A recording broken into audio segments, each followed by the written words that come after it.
Fil-waqt li Jorgen Fenek huwa l-unika persuna li għaddej ġuri brabta mal-assassinju ta' Defne Caruana Galizja wara aktar minn xahar hemm reputazzjoni ta' diversi oħrajn li tinsab fiċ-ċentru tal-attenzjoni. Sosna dan l-editur tal-ġurnal Sunday Times of Malta kif spjega li jum wara ieħor diversi persuni qed jiġu konfrontati ma' klimhom stess ir-relazzjonijiet li kellhom u l-azzjonijiet tagħhom.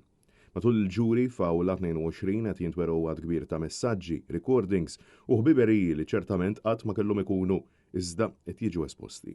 Brigali, favuri u konfoffa bejn nies minn negozju u l-politika għaġna ta' kriminalità u setat istituzzjonali. L-editur sostna li tabib Adrian Vella ħabib tal-familja Fenek temm ix-xhieda tiegħu bidmuħ f'għajnejh. Ġimgħa wara x-xhieda tas-sieħeb fin-negozju ta' Jorgen Fenek Johan Cremona illi wkoll temm ix-xhieda tiegħu jibki.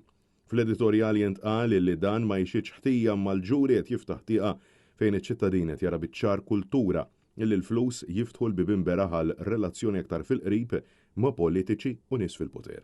Intqal kif kollox qed jindika li Chief of Staff tal-ex-Prim Ministru ġewwa Keith Schembri kien ħabib ferm qrib ta' Jorgen Fenek kif ukoll politiċi, nies fil-korp tal-Pulizija u fil-qasam regolatorju bħal Silvio Valletta, Raymond Aquilina, Rosjan Kutajjar, Joe Kuxkiri, Johan Buttigieg fost diversi ismijiet oħrajn.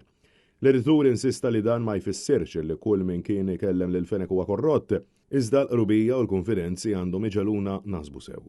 Nan fil-waqt li fl-editorjal titpoġġa l-mistoqsija għalfejn nies fil-qasam politiku kienu jħossuhom tant komdi ma' dan in-negozjant sinjurun.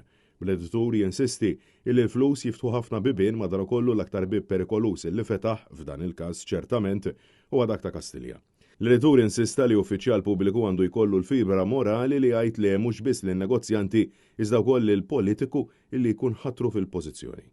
Għalhekk, l-editorjal jintemm bid-diskors illi kieku aktar persuni ma rawmux dawn il-konfidenzi żejda kollha, illum ma nkunux qed naraw chats sħaħ tal-WhatsApp waqt l-akbar ġuri tas-seklu.